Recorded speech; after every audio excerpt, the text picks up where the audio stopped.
Okay. Actually here for Firearms Friday. Made sure my alarm worked.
Where's the button?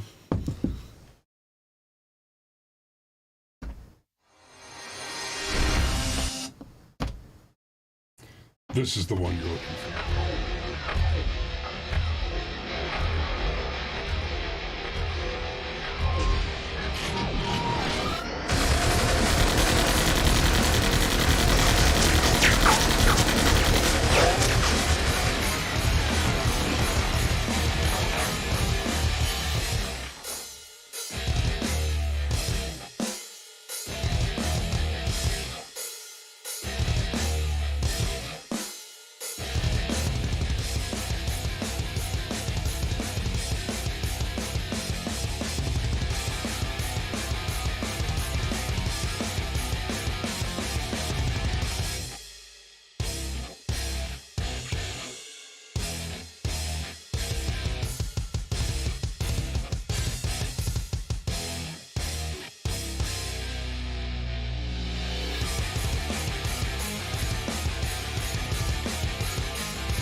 All right, good morning. I've got us at 23 degrees outside right now, which, contrary to expectations, is not the opposite of freezing. No, that was.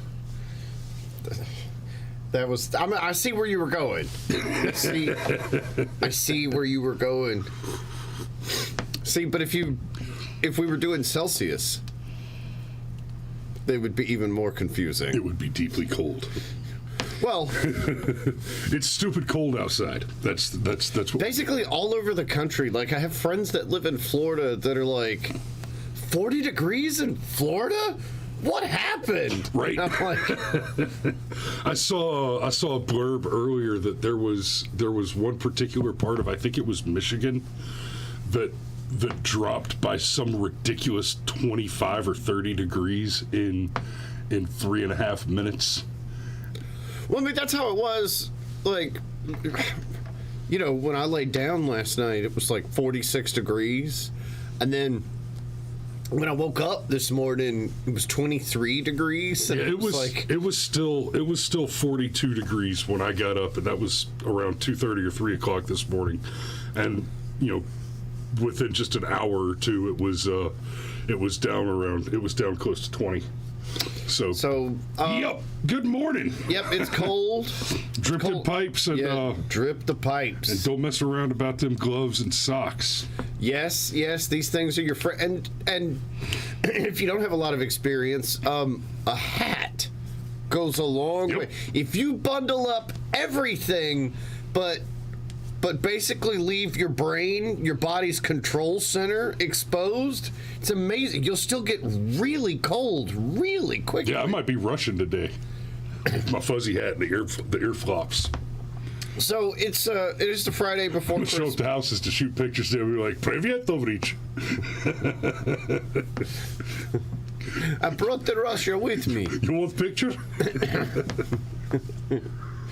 Yes, it's the capitalism. And if you do have to go outside, one other thing about the cold, if you don't have a lot of experience with it. Whiskey lies to you. Yes, it does. You feel warmer. Yes, you do.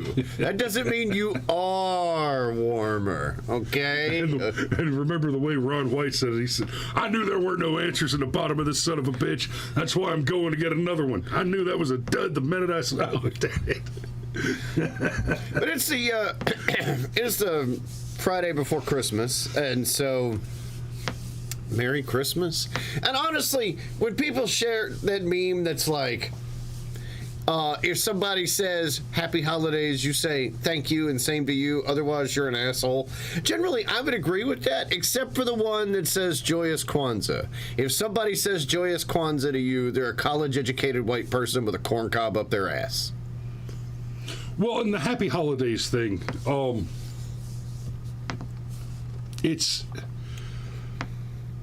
it's rare that somebody says Happy Holidays without it being this kind of passive-aggressive F your Christmas, right? I just say Merry Christmas. I don't say anything else about it. I just say Merry Christmas. Yeah. And since that meme says, if somebody says Merry Christmas to you and you don't reply, thank you, same to you, you're an asshole, guess what? You could tell people Merry Christmas. Yep. You know, it's one of those things. So yeah. And there's context for the Happy Holidays, though. Sometimes people are just like you're at work, and your work is like, we want you to say Happy Holidays. Oh, fine. Like the Red Lobster. Like, I worked there the first year it opened, the one that's close by. And they told us, they were like, we want you to say Happy Holidays. And it's like, okay, like, sure thing, pal. Well, I didn't intend for this show to go particularly this way, but you know, we all made some huge mistakes over the last 30 years because that shit happened. Hey, we want y'all to start saying Happy Holidays instead of Merry Christmas. No. Yeah, no, but I'm just... And this isn't about the Merry Christmas, Happy Holidays issue. It's about the fuck you, I won't do what you tell me. You don't get to give me orders. You don't get to police my speech. If we're disagreed on that, I'd go work somewhere else. Yeah, Rage Against the Machine. There you go. Literally. No, I was anymore. I was just making the point, though, like, and yes, I was having a dig at Kwanzaa. Like, it's a made-up holiday. Well, all holidays are made up. Okay, fair enough, but they're usually based on something. Well, they were appropriated. Oh, you mean like how Kwanzaa starts the day after Christmas? Like that kind of appropriation? How many people knew that Kwanzaa started on December 26th? How many of you just got some learning? Anyhow, but Merry Christmas. Okay, so... And Osmia YT asks, Firearms Friday? Yeah, okay. We're getting there. It's called foreplay. It is. We're kind of tiptoeing around. Oh, my mother, I saw Mom in the comments wish me a happy 15th anniversary. Thank you, Ma. And yes, it is my anniversary today. And 15 years. Yes. Love you, baby. But let's get into some stories. Talk about some guns. You want to take this first one? Merry Christmas, Merry Christmas. Okay. Hey, yeah. You mean where you didn't have to call me on the phone? Yeah. Welcome to the show, bright-eyed and bushy-tailed. Yeah, something like that. We Kay, should look into getting Manscaped as a sponsor. that is a...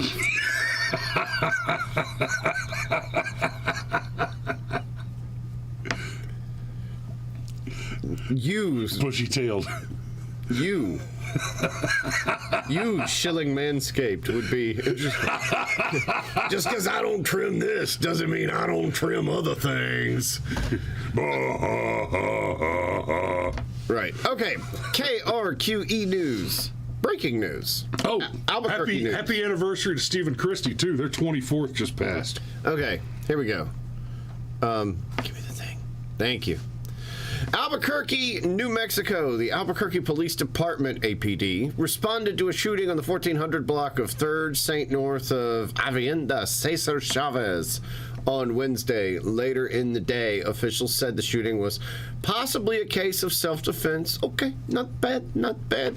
Actual report of fact.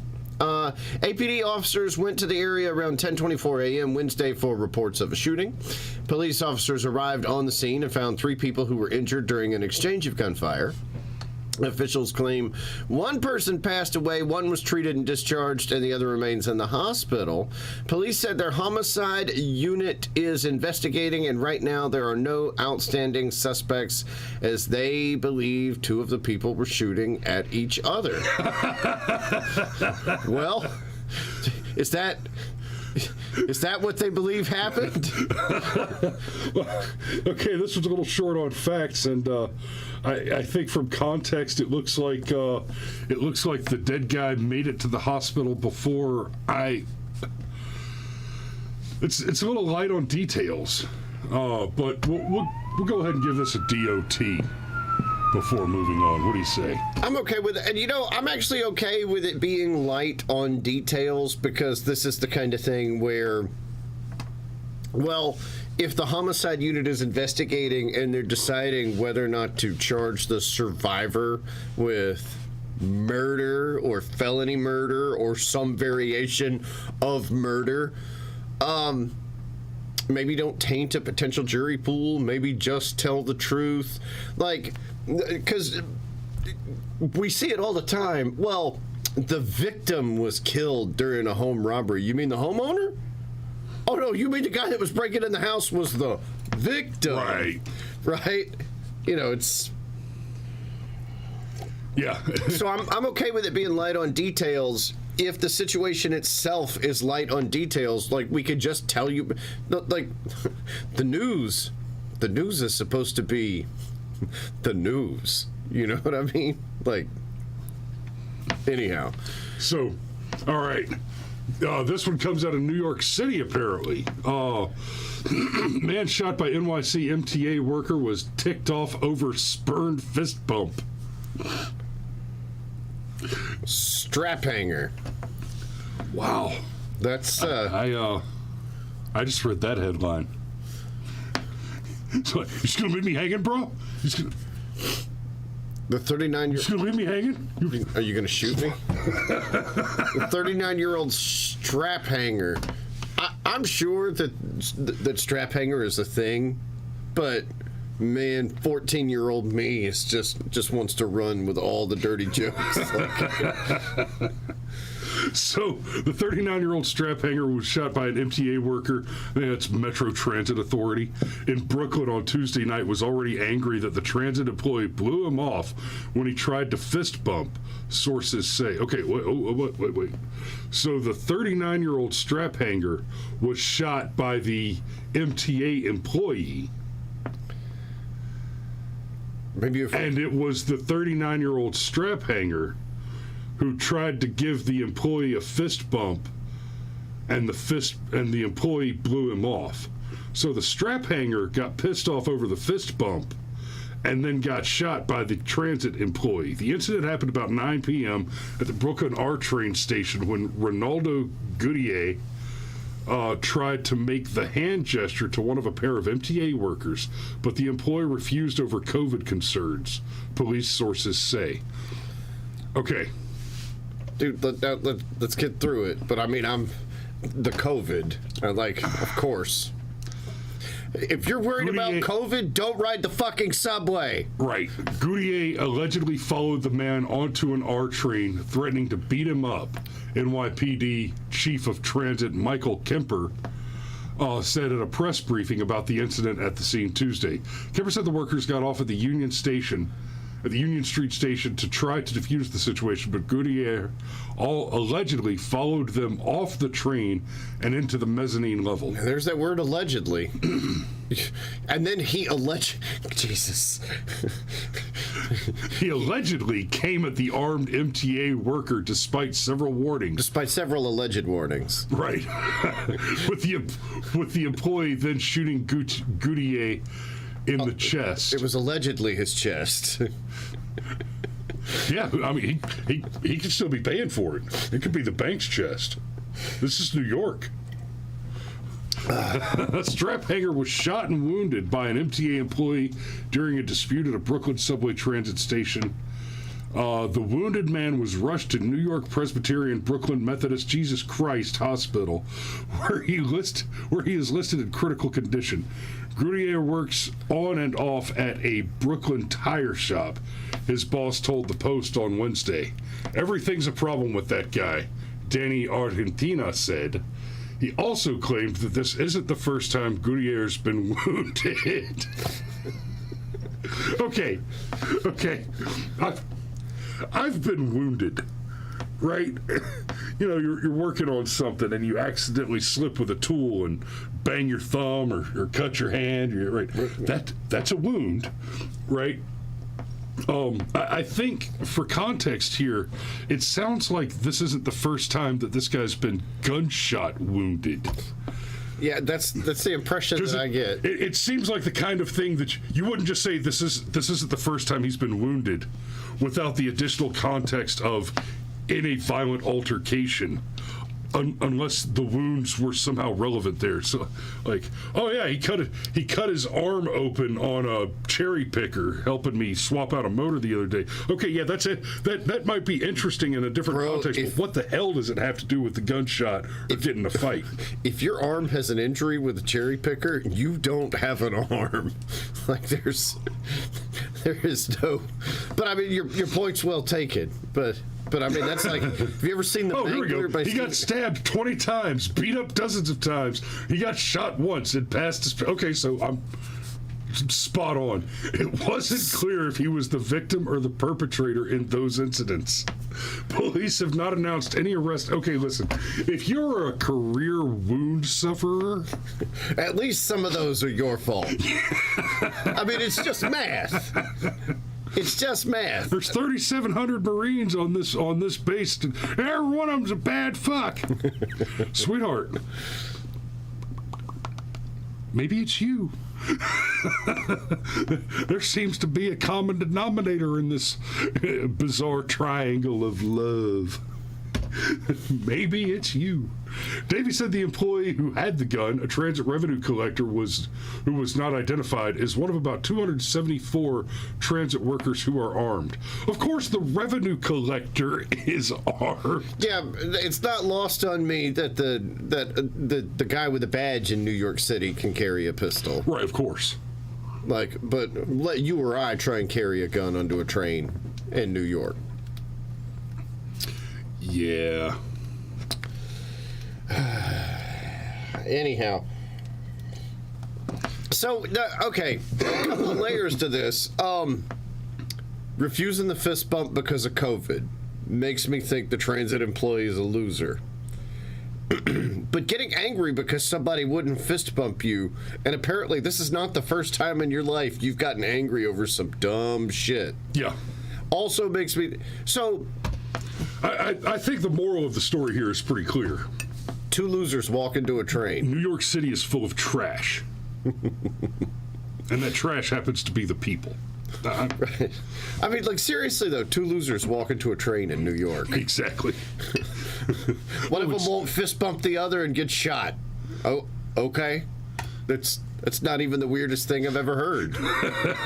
Not out of New York, it's not. You gonna take this one? Okay. From the Ark, karc.com. That's a neat name. Okay. Okay, this one is an update. Affidavits released Monday show investigators believe a juvenile died after being shot when he and two teens attempted to carjack a woman outside a Little Rock apartment Sunday night. I think we covered this one when it happened. The teens, identified as 18-year-old Daryl Jones and 15-year-old Tamarian Jones. Ooh, it's brothers or cousins. Now both face a charge of capital murder in the case. According to reports from the Little Rock Police Department, officers responded to a building in the Eagles Nest apartment complex off of Torrey Pine Court after receiving a report of gunfire. The officer said they found the driver, who called 911. The driver told the officer 3 people had come up to the driver's car with one of them, who police later identified as Kenneth Perkins, tapping on the window with a gun and telling the driver to get out of the car. The driver then told officers that they asked Perkins, who police said was the juvenile who died in the incident, what they said, and in the confusion pulled out their own gun. I'm not even going back through that run-on of a sentence. The driver said... Okay, so it sounds like the driver... I got it, yeah, but the driver said at that point the two began shooting at each other, and afterwards the driver said they ran back to their apartment and called 911. Investigators started searching the area Sunday night and identified Perkins and the two Joneses as suspects. Officers said they found Perkins suffering from gunshot wounds, and he was rushed to the Arkansas Children's Hospital, where he died from his injuries. His death is the 79th homicide in Little Rock this year. Daryl Jones and Tamarian Jones were both taken into custody, with officers saying they each said the other was carrying a weapon. Golly, they're cousins or brothers, and they both tried to roll it. Man, woo, woo. No, that was my brother gun.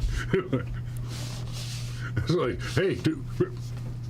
That was my brother gun. No, that was my brother gun. I didn't do nothing. I didn't do nothing. I didn't do nothing. And if you think we're being offensive, these two pieces of shit got a kid killed. Trying to steal a car at gunpoint, and then they turned on each other. So yeah, we're being offensive. Prosecutors... What's a little recreational felonialism between cousins or brothers? Investigators claim the younger Jones said the older Jones and the juvenile who died were always stealing cars and robbing people. No. Prosecutors approved of Tamarian Jones being prosecuted as an adult. Uh-oh. That means minimum of 30 years. Both he and Daryl Jones are facing the murder charge as well as an aggravated robbery charge. Both are being held without bond and scheduled to go back in front of a judge in February. It's just like a small point, but shouldn't it be an aggravated attempted robbery charge? Well, okay,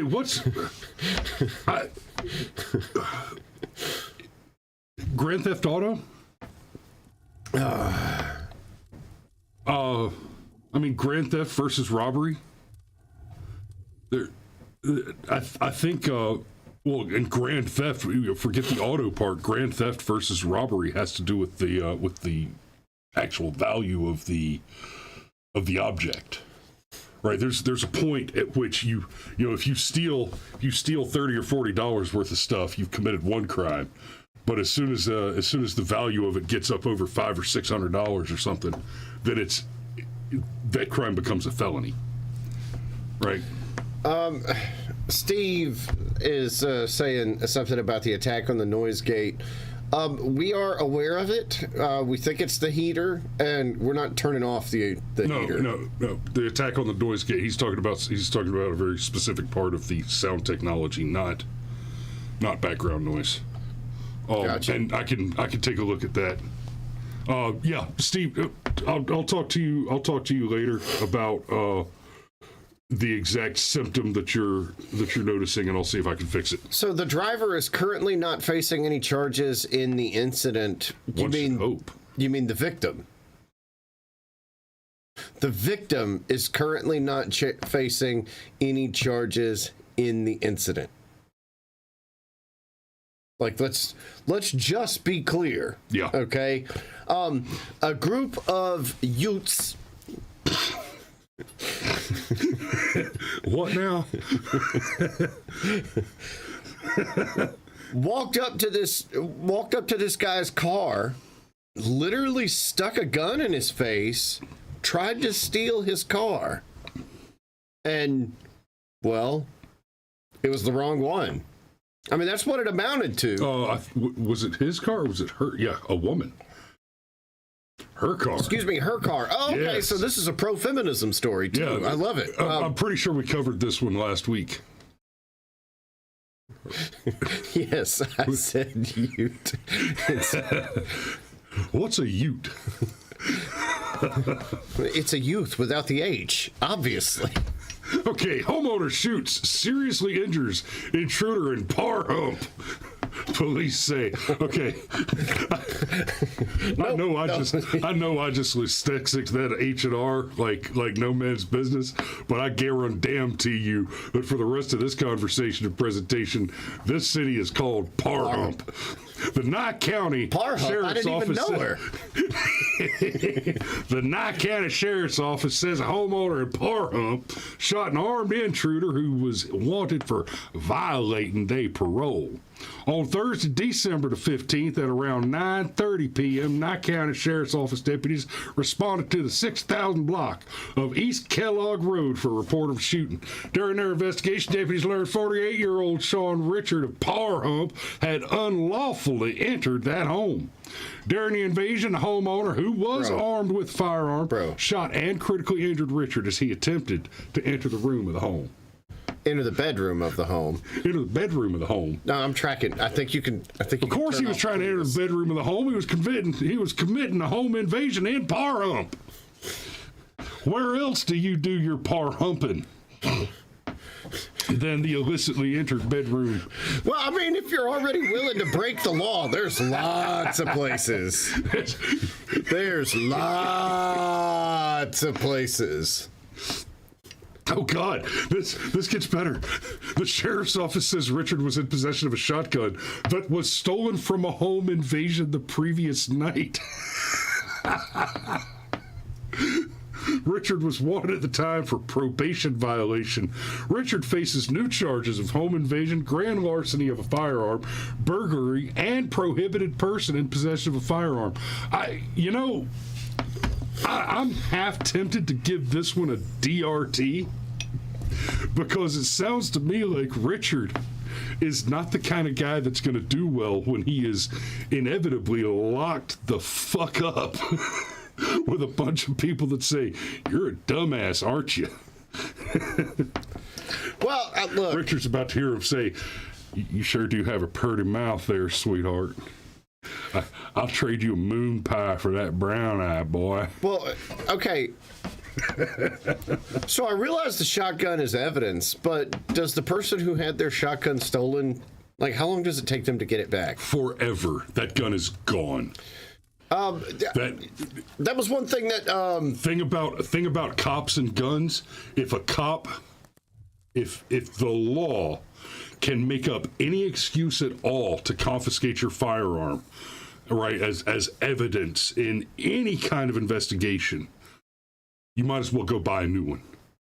Because even once all the legal proceedings are completed around that firearm, we actually have a buddy. Well, I don't know if you know him or not, but Steve knows who I'm talking about. We have a buddy who had a firearm that was taken into evidence after it was stolen out of his car, and I don't remember exactly how long it was. He did finally get it back, but it was after like 6 or 7 years of filing paperwork and pleading and all this, and that's my property. It cost him more time and money to reacquire his confiscated property than it would have to simply replace it.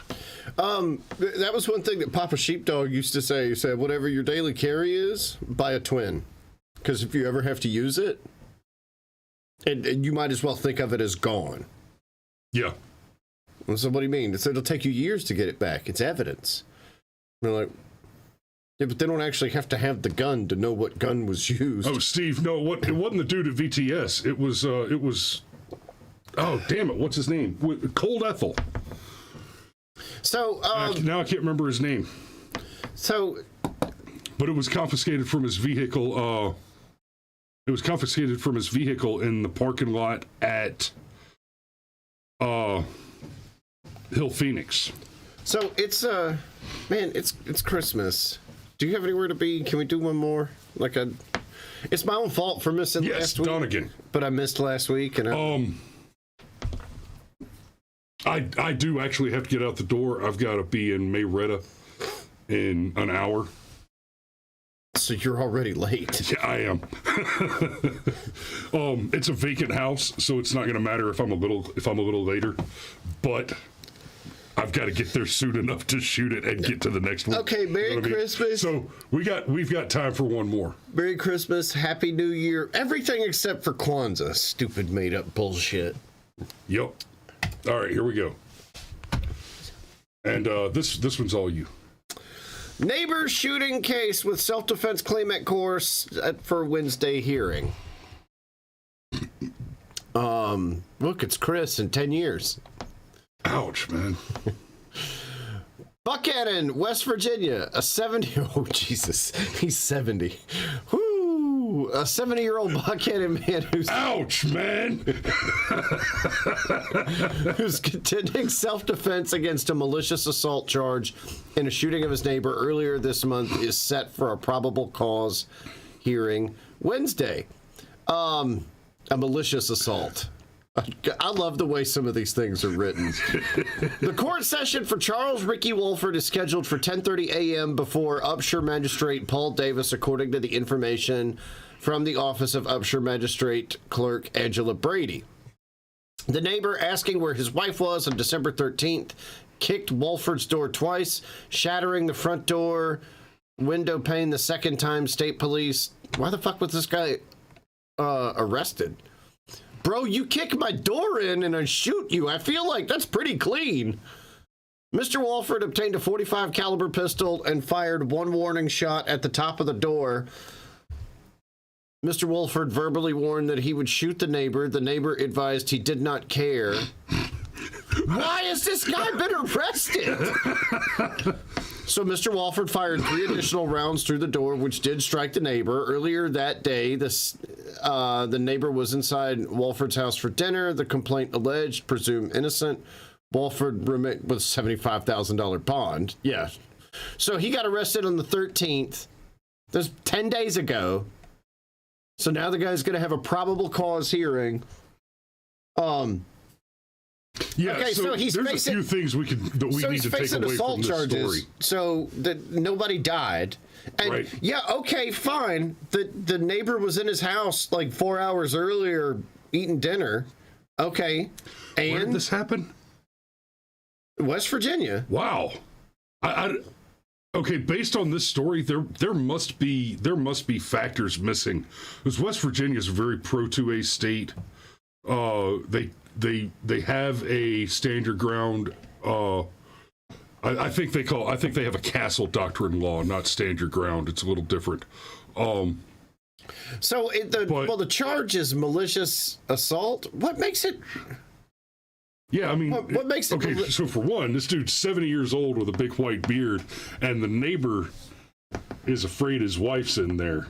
So, good on you. Good for you, Mr. Wolford. But, yeah, so the neighbor kicked down his door, right, shattered the front door window pane, kicked in the door, entered the house without permission, was told to leave. Wolford gets some downvote here for apparently firing a warning shot. There are no warning shots. Never warning shots are bullshit. Never fire a warning shot. That's gun safety 101 right there. Yeah, every bullet you never miss with a bullet. You just don't hit your intended target. Right, every bullet hits something. That's what a warning shot is. So yeah, there's some story there. There has to be some story there because this sounds. There's nothing here that suggests that there's any reasonable, articulable argument for Wolford to be in jail on a $75,000 cash bond right now. I mean, this is like just a clean shoot. Like, you're kicking in my door, you get multiple warnings to go the fuck away, and you don't go away, and then you get shot. Like, okay, maybe they argued with each other, but even still, like, if you're the one doing the door kicking, just because I'd really like to know, is there any way we can tag this so that we know when so we can look for so that we can look for updates on it, because I just don't see how in the world that's anything. I'll set it aside over on monitor 4. And we can follow up on it. Steve says that settles it. The 45 is not a hand cannon. Look, it can be, but we've covered stories on this show where people were shot point blank with shotguns and somehow lived. Like God said, not today. You we get never another said chance. they wanted to. But whew. All right, ladies and gentlemen. Merry Christmas, Happy Holidays, Happy New Year. And it's Firearms Friday. Friday. There's a safety brief here. Yes. And we're going into Christmas weekend. Yeah, the safety brief is anybody wishes you a joyous Kwanzaa, run. Keep calm and carry one. It's cold. All right, don't play around about that cold. Layers, right? Layers of thin clothing are better than one heavy jacket. Yep. Oh. And a hat. Whiskey will lie to you. Wear a hat, carry a firearm, and don't mess around. Be safe.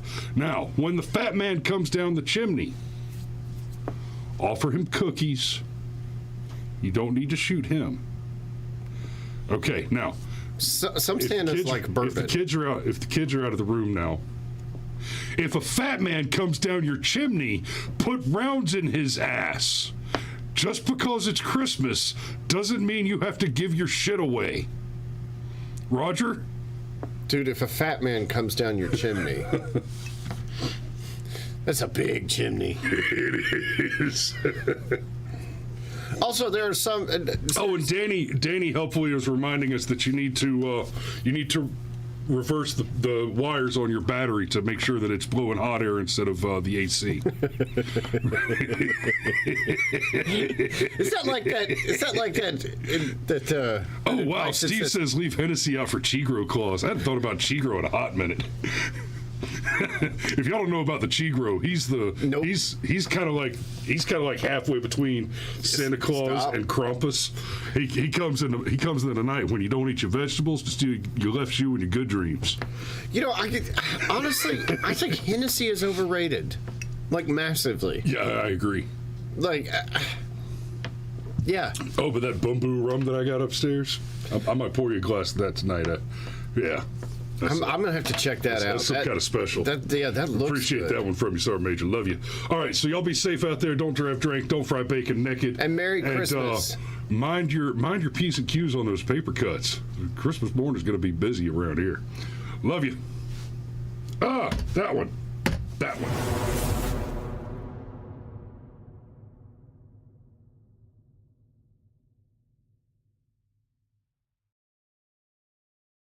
Okay, Steve, I have to ask. Steve says Hennessy is good in apple pie. Are you suggesting pouring a cognac into a glass of moonshine? Is that what I'm taking away from you here? Love you.